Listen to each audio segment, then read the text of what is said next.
Bonjour et bienvenue dans le 10e épisode de Bookapax. Ça vous dit de percer le secret des livres, d'aller voir comment ils sont construits ? Venez, je vous emmène dans les coulisses de l'écriture.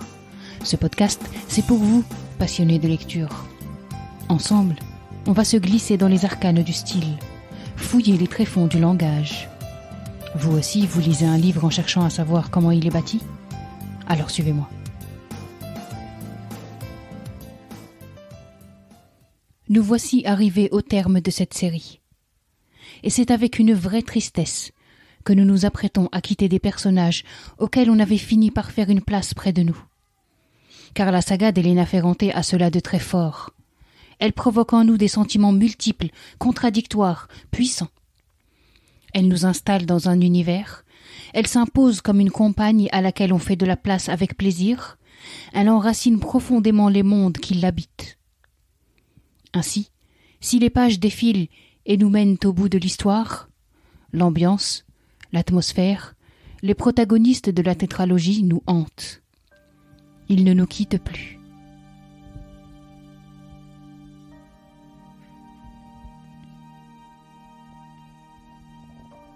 À partir du mois d'octobre 1976 et jusqu'en 1979, lorsque je revins vivre à Naples, j'évitais de renouer une relation stable avec Lila.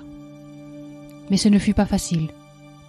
Elle chercha presque tout de suite à revenir de force dans ma vie. Moi, je l'ignorais, la tolérais ou la subis. Bien qu'elle se comportât comme si elle désirait simplement m'être proche dans un moment difficile, je ne parvenais pas à oublier le mépris avec lequel elle m'avait traité.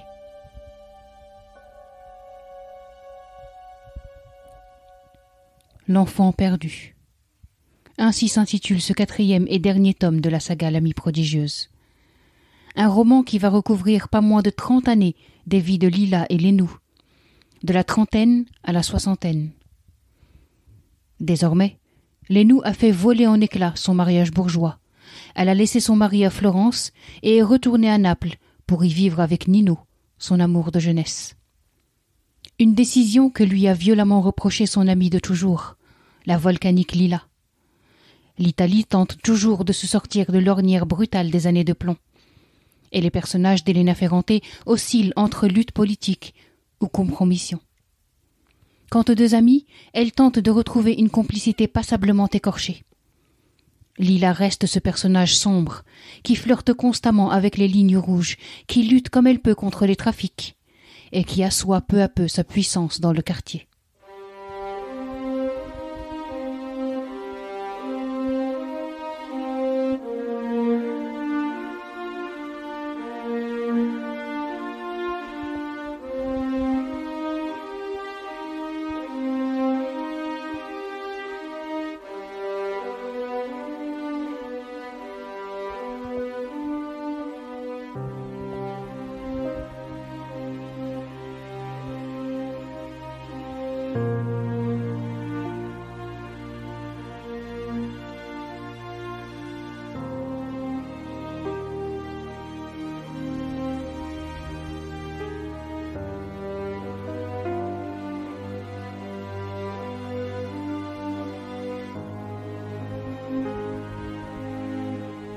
Mais bientôt, une maternité commune va rapprocher Lénou et Lila.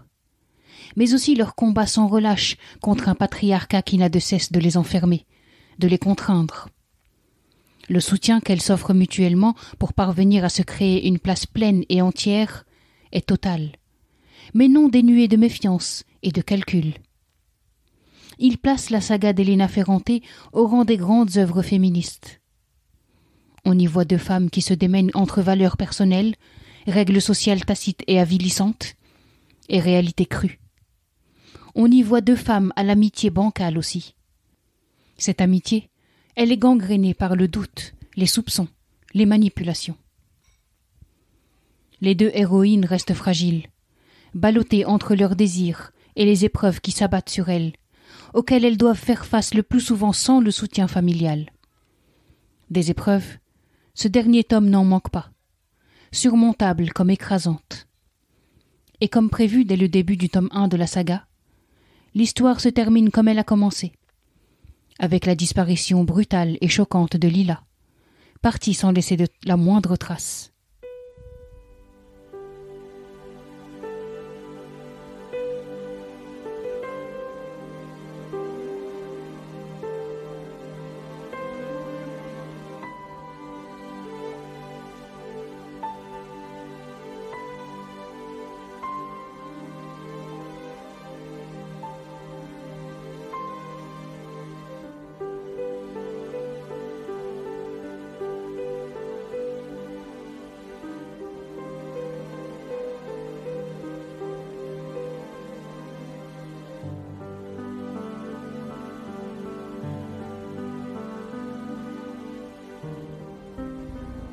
L'enfant perdu.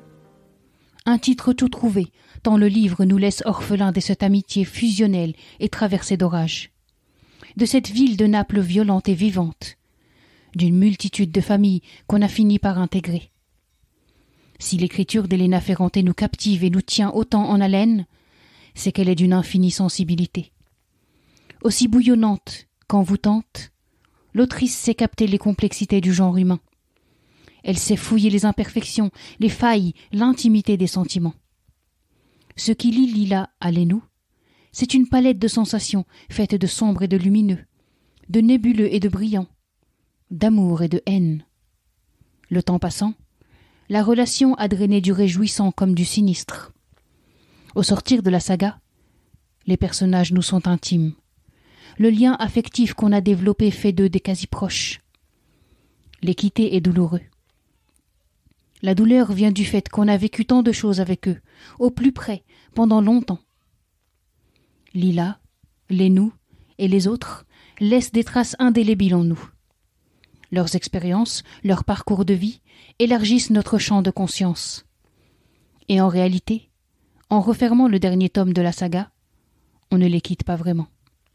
Ils restent là, en nous, tant ils sont prodigieux.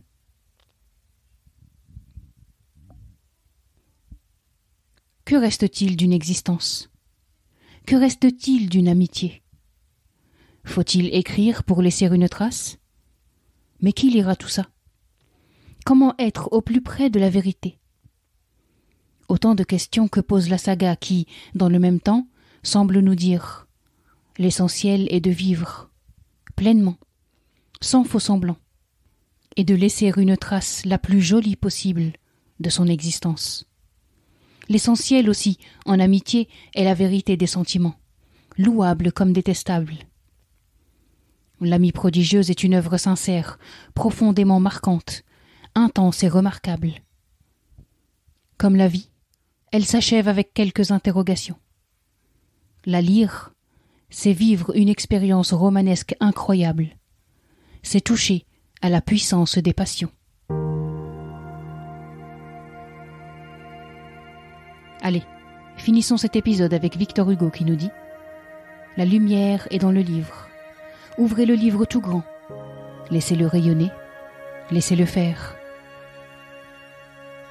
Merci d'avoir écouté cet épisode. Je vous invite à le partager autour de vous, à le commenter et à vous abonner sur Apple Podcast ainsi que sur toutes les applications de podcast. Et si cette émission vous plaît, n'oubliez pas de la noter 5 étoiles. Vos retours sont précieux. Quant à nous, on se dit rendez-vous lundi prochain pour parler du dernier roman de Faiza Guène, intitulé « La discrétion ». À bientôt.